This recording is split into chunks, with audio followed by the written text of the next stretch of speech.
What are we going to talk about today?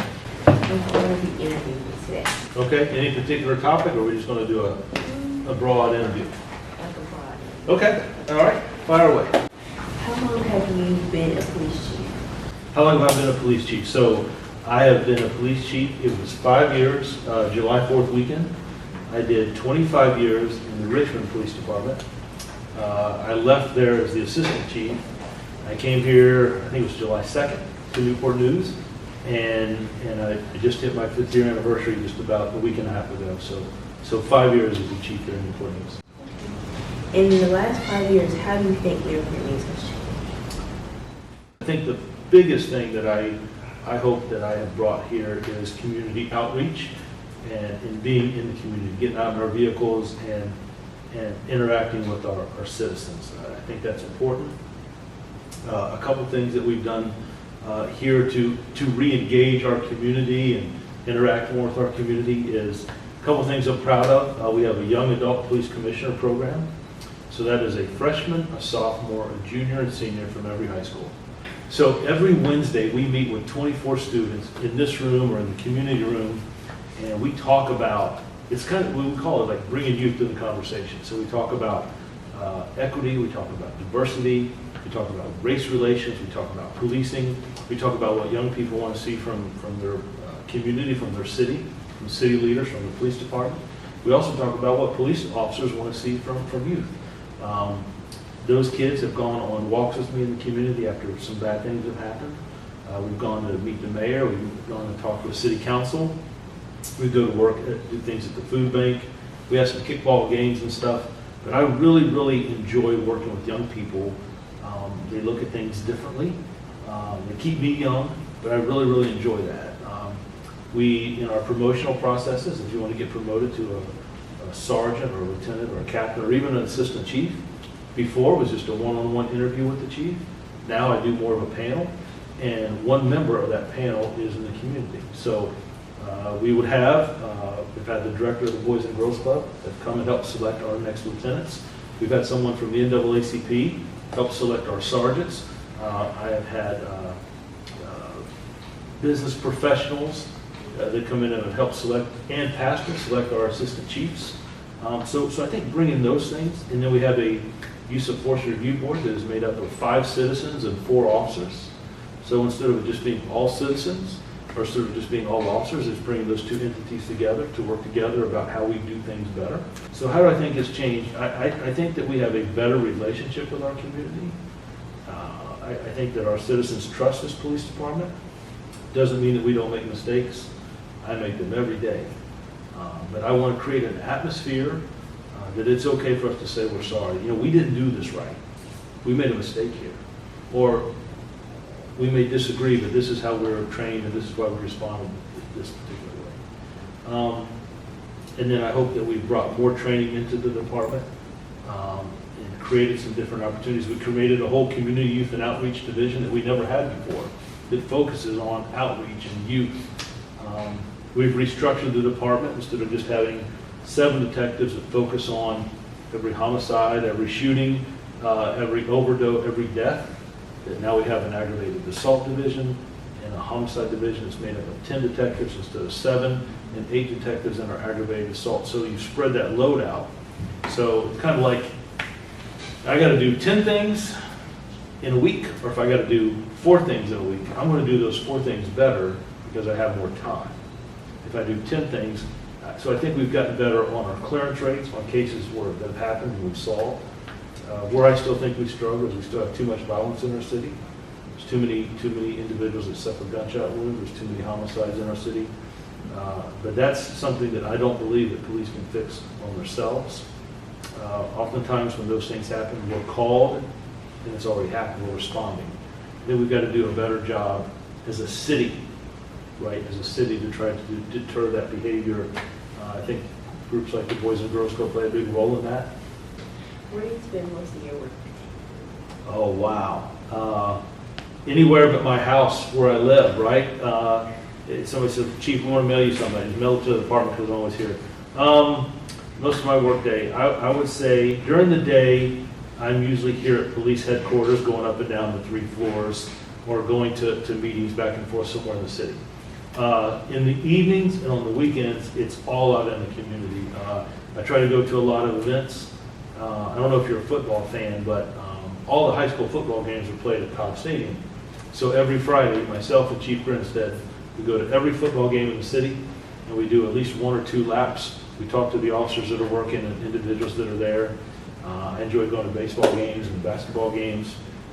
On Friday evenings, I'll try to just pick a neighborhood and just go walk after I get off work, just drive a car out. And sometimes kids and citizens will go walk with me.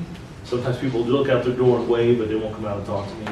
Sometimes officers will join me and walk, but I enjoy doing that for about 45. It just gives me a chance, one, to get my steps in, right? And the other, to learn the community and see different parts. Saturdays, I'm usually going to 3 or 4 events. I enjoy going up watching the young kids play baseball, or if I go down to the community centers at Denby or here at Midtown. But there's a lot of church groups as well that do things, schools that they'll have programs and stuff. I'll stop by and check on businesses or different things that are going on at, all the parks that we have in the city. But I'll go by and check on them and interact a little bit. Wednesday evenings, I'm always up at the jazz festivals or the concert festivals that are going on at Fort Warwick. I'll spend probably an hour, hour and a half up there.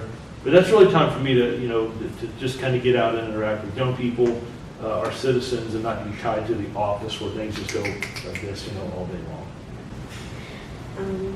What were some obstacles that you had to overcome to be a successful police chief? So one of the things, so when I was in Richmond, I did 25 years there, and I started as an officer and worked my way up to be assistant chief, right? So when I came to Newport News, I didn't bring anyone with me. I came here to this organization. I had not spent 25 years here. I had not been here. I didn't grow up in this organization. So I had to, one, get to know the culture of Newport News, to get to learn the areas and communities. I had to get to learn the officers here. And I'll tell you, when I was in Richmond, I was getting ready to leave, the chief in Richmond called me into his office. And he said, he's like, so you're going to go there and be a chief? Yes, sir. And he says, well, are you going to take somebody with you? Are you going to, somebody that you know, that you can trust to go with you to a new organization, to a new department? And I said, Chief, I don't think so. I said, I've been there a couple times and visited. I've met the assistant chiefs. I've met the department, and I think I can work with what's there. And you know what he told me? He said, if you're going to go to Newport News and be the chief, then go to Newport News and be the chief.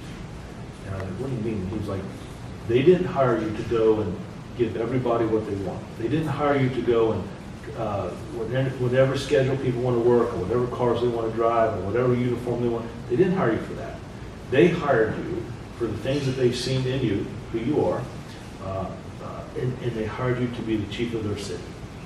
And wow, so that always stuck with me. So for me, I think when you come to a new organization, it's trying to show and demonstrate who you are, being open and transparent, win this community over that I had not grown up with. So you think about it. Oh, why is this guy from Richmond come down here and be our chief? Well, he doesn't know Newport News, right? So I think that I had to work extra hard to win people over. And for some, I hope that I had. I'm sure there's some that I haven't. But I think in my job and roles of chiefs, it's to treat people fairly, regardless of their skin color, regardless of their zip code, where they live, regardless of their income. It's just to be fair. And I hope that that's what people, if you got to know me, I'm a big baseball fan. I have a heart for youth. Anytime we have a graduation ceremony, a promotion ceremony, award ceremony, memorial service, national night out, I always have a guest speaker, like every department. But you know who my guest speakers are? At every one of those events for the last 5 years, I have a high school student who's a guest speaker. And I do that because I want the youth of this city to know that they matter to me. But I also want the men and women who wear this badge, this uniform, to know that youth matter to me. So I think maybe bringing a different culture, a different outlook, might was probably some of the different challenges. I hope that I've won this community over. I hope that I've won the department over. I still have men and women that are coming to join this department. Before I came down here, I was doing a Facebook session and talking about technology. But just before that, I hired 2 new people to join this department. And get this. One of them is 20 years old. When she gets out of the academy, she'll be 21. She's 20 years old. The other person I hired is 50 plus. So can you imagine a 50-year-old and a 20-year-old sitting in an academy class together? Two very different backgrounds. 20-year-old, they know all about, you guys know more about technology and instant chat and ticky-tock and, whatever, right? You all know that stuff. I don't. But it's learning that culture and to have those two. Do you think that 20-year-old can learn anything from that 50-year-old? Because he's seen things that she hasn't seen yet. So I think that's how you bring people together. It's kind of like that as a chief, trying to bring people together. I've got a department here that's diverse. I got officers here who are from Afghanistan, who are from Puerto Rico, who can speak Spanish, who can speak Arabic. I've got officers here who've grown up in Newport News. I've got officers from Long Island, New York. I have officers from Philadelphia, from all across the country, right? So it's not just one type of person. It's all this different demographics and ages and experience. You come together, it makes up the Newport News Police Department. And for all those different individuals, I've got to be fair and the same. So I think that establishing yourself and who you are to your community and to the men and women that you're responsible for, I think that's probably the biggest challenge. If you could time travel back to your past, what would you change? Time travel back to my past. Well, so I grew up in Cincinnati, Ohio. And I would probably change that professional scout because I was a baseball player. I'm sitting there, and he might say, look, we won't let you play for the Cincinnati Reds. Because that was the 2 things I wanted to do. I wanted to play baseball or be in a police department. What would I change? I will tell you, I certainly make mistakes along the way, but by the grace of God, He's allowed me to work 25 years in one city and 5 here in another, and I'm just very, very thankful. I'm glad He's writing the chapters and not me. As I get older in this profession, and as I get older in life, I look at things differently. I was just sharing with the 2 individuals that we just hired that as a police officer, when you retire, when you're done, that it's never going to be about the number of guns you seize or how many people you arrested or how many traffic tickets you wrote. It's going to be about individual lives that you interact with, people that you meet and have conversations with. Like today, I won't remember the crime stats. When I talk to my mom and dad tonight, just check on them. When they say, what'd you do today? I won't remember the crime numbers, but I'll remember this interview with you. Hey, I got an interview by blah, blah, blah. It's those things. So what would I change is probably the slow things down, take it easy. You don't have to be so quick and so rushed. Spend a little bit more time with people. That would probably be one thing I would change from when I was a newer officer to where I am now. Sometimes it's how you handle a situation, not how fast you get to a situation or how fast you handle it. So that would probably be, just calm down a little bit, take things a little easier. What did you want to be when you were younger? So there were 2 things. There was a TV show years ago called Andy Griffith. It was about a sheriff and his deputy Barney Fife, who were in Mayberry, a small town. My grandfather, not my dad, but my grandfather, was the police chief in the small town. So it was him and one other person. And he was also, he also went around and collected the trash and do the trash work. So I remember when I was like 5 years old, I would walk with him. And it was like Mayberry, a small town, New Madison, Ohio. And people would be sweeping their porches or in front of the grocery store. And I remember people would walk over and talk to him. Or people on the porch would come outside and talk to him.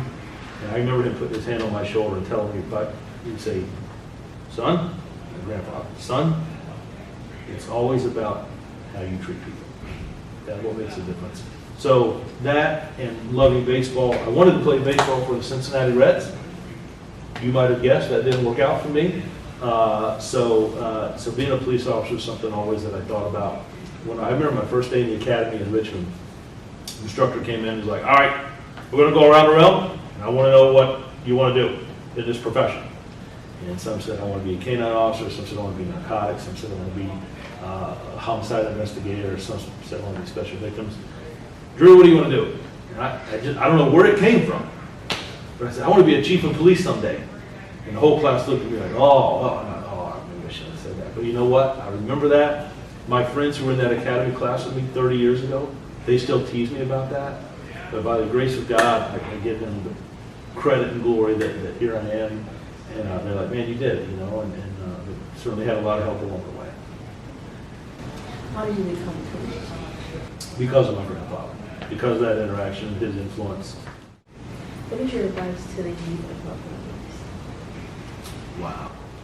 My advice, so I would say three things. One is to know that the youth of this city matter to me. They matter to me. Now, you guys drive me crazy sometimes, right? But you matter to me. And I would send a message that you can be whatever you want to be. You take advantage of opportunities of people who are willing to help you, that have been through some things before. Like that 20-year-old in the academy who's going to sit next to a 50-year-old, what she can learn from him. But I would also say this, because I am concerned about gun violence that goes on in our communities. Don't allow other individuals to influence you to do things that you know are wrong. So when you're with, it doesn't matter to me if you're in elementary school or high school, oh, let's make fun of this girl, or let's make fun of this guy, or let's make fun of this person because they have whatever. Don't get wrapped up in that. And peer pressure is real. And I can't imagine what young people go through today. You know, if I had an argument with somebody when I was in high school or middle school, it was over. We had an argument, it's over. But today, people are still talking about it in social media and taking pictures and all that. So it's don't get wrapped up in rumors and what other people say. Be your own person, because I'm telling you, all those people that make fun of other people, they're struggling inside. They're making fun of other people because I don't want people to make fun of me. So that must be what cool people do. But the person who says, you know what, I'm walking away from that. Oh, let's break into this house and do it. I'm walking away from it. Oh, let's go steal this car. I'm walking away from it. Oh, we're going to go here and watch this fight. I'm not doing that. That person that walks away, that's a strong person. And all those other people inside their heart, where you can't see them, but inside their heart, that's who they want to be like. They're not strong enough to walk away like that other person is. So my message to youth is, be who you are, know who you are, do not allow other people to influence you in negative ways. There are plenty of people, plenty of organizations. Boys and Girls Club is one of the top of the list that will help you achieve goals, that will have you interact with good people that are positive, that want to see you succeed, not others that want to take advantage of you and put you in bad situations. How do you deal with the stress of being a police chief? Wow. I drink a lot of Diet Mountain Dew. I like to go for walks in the evening. I try to walk about 2 miles every day. Not run, not jog, just walk, right? I'm getting old. But it clears my head and it helps me breathe and just take in the fresh air. And I have a good relationship with my mother and father. They're in Cincinnati. I don't see them enough. I have friends here that are in law enforcement and those that are not. And then probably the biggest thing would be my faith. Going to church on Sunday morning, I enjoy that, being around other people, hearing the messages, and it keeps me grounded. Right, the Bible talks a lot about second chances and forgiveness, and I'm like, yeah, that's what we do every day, looking out for it. So for me, and associating myself with positive people. Now, I will tell you, there are people in this city that I am sure do not like the police department and don't want anything to do with Chief Drew. We don't want to talk to him. And they may even say rumors or bad things about the chief. I'm not going to associate with that. You have your opinion. I'm going to be around positive people. So, why do you want to be in this city and the violence and this and that, blah, blah, blah, blah. Or, man, look at what the youth are doing. Look at what these kids are doing. That's who I want to hang out with. So, and it takes you a while. I think you get stronger as you get older and more mature. So the quicker you can learn that. But for me, I want to be around positive people, good people that have good intentions, that help others. But my faith in family and friends are probably the way that I decompress and deal with stress. But it's real. It certainly happens. What is your favorite bag of chips? Favorite bag of chips? I'm probably a traditionalist, probably little Lay's, regular, not Ruffles, just straight Lay's. Okay, well, thank you for this. You're not going to ask me what my favorite pizza is? Oh, okay. Ready for this? This is highly classified. Highly classified. Thin crust. Meat lovers. Can't go wrong. Thin crust, pepperoni sausage, hamburger, thin crust, meat lovers. But thank you. Thanks for taking the time to talk to me today. I really appreciate it. You're welcome. Good to meet you.